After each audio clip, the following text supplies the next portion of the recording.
Code படத்தோட release நெருங்க அந்த படம் மீதான எதிர்பார்ப்பு ரசிகர்கள் மத்தியில அதிகமாகிட்டே வருது. முதல்ல வெளியான 3 பாடல்கள் கலவையான விமர்சனத்தை பெற்றிருந்தாலும் கடைசியா வந்த ட்ரைலர் ரசிகர்களை ரொம்பவே குஷிப்படுத்தி இருக்கு. இந்த நிலையில கோட் படத்துல நடிச்ச நடிகர்கள் இந்த படத்துக்காக எவ்வளவு சம்பளம் வாங்கினாங்கன்ற தகவல் இப்போ வெளிவந்திருக்கு. இதோட விவரங்களை இந்த வீடியோல பார்க்கலாம். கோட் படத்துக்காக தளபதி விஜய் முதல் முறையா தன்னோட கேரியர்ல 200 கோடி ரூபாயை சம்பளமா வாங்கியிருக்காரு. இதன் மூலமா தமிழ் சினிமாவில முதல் முறையா 200 கோடி சம்பளம் வாங்கின நடிகர் அந்தஸ்தை விஜய் அடைஞ்சிருக்காரு. விஜய்க்கு அடுத்தபடியா நடிகர்கள்ல டாப் ஸ்டார் பிரசாந்த் இந்த படத்துக்காக 5 கோடி வரைக்கும் சம்பளம் வாங்கியிருக்காரு. தொடர்ந்து ஹீரோவாவே நடிச்சிட்டு வர பிரசாந்த் முதல் முறையா இந்த படத்துல குணச்சித்திர வேடத்துல நடிக்கிறாரு. அதுக்காகவே இவருக்கு அதிக சம்பளம் கொடுக்கப்பட்டிருக்கு. இவருக்கு அடுத்தபடியா நடன புயல் பிரபுதேவா இந்த படத்துல விஜய்க்கு நண்பனா நடிக்க 4 கோடி ரூபாய சம்பளமா வாங்கியிருக்காரு. கிட்டத்தட்ட சோலோ ஹீரோவா நடிக்கிறதுக்கு இணையா இந்த படத்துல பிரபுதேவாவுக்கு சம்பளம் வழங்கப்பட்டிருக்கு. மேலும் ரொம்ப நாளைக்கு அப்புறமா வில்லன் வேடத்துல இந்த படத்துல நடிச்சிருக்க நடிகர் மோகனுக்கு 2 கோடி சம்பளம் கொடுத்திருக்காங்க.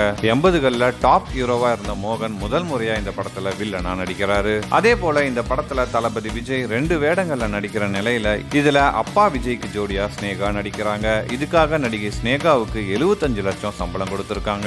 மகன் விஜய்க்கு ஜோடியா இளம் நடிகை மீனாட்சி சௌத்ரி நடிச்சிருக்காங்க. இதுக்காக அவங்களுக்கு 40 லட்சம் சம்பளம் வழங்கப்பட்டிருக்கு. டெக்னீஷியன்ஸ்ல இயக்குனர் வெங்கட் பிரபு அதிகபட்சமா இந்த படத்துக்கு 8 கோடி வரைக்கும் சம்பளம் வாங்கியிருக்காரு. அவரோட கேரியர்லயும் இதுதான் ஹையஸ்ட் சம்பளம்னு சொல்றாங்க.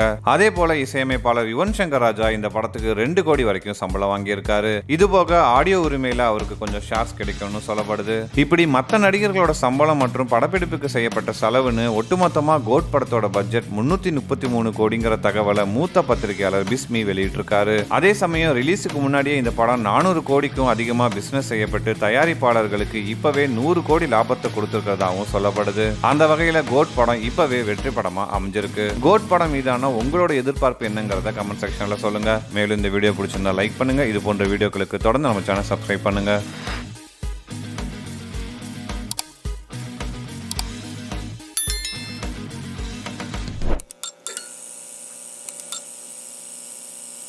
Oh shit.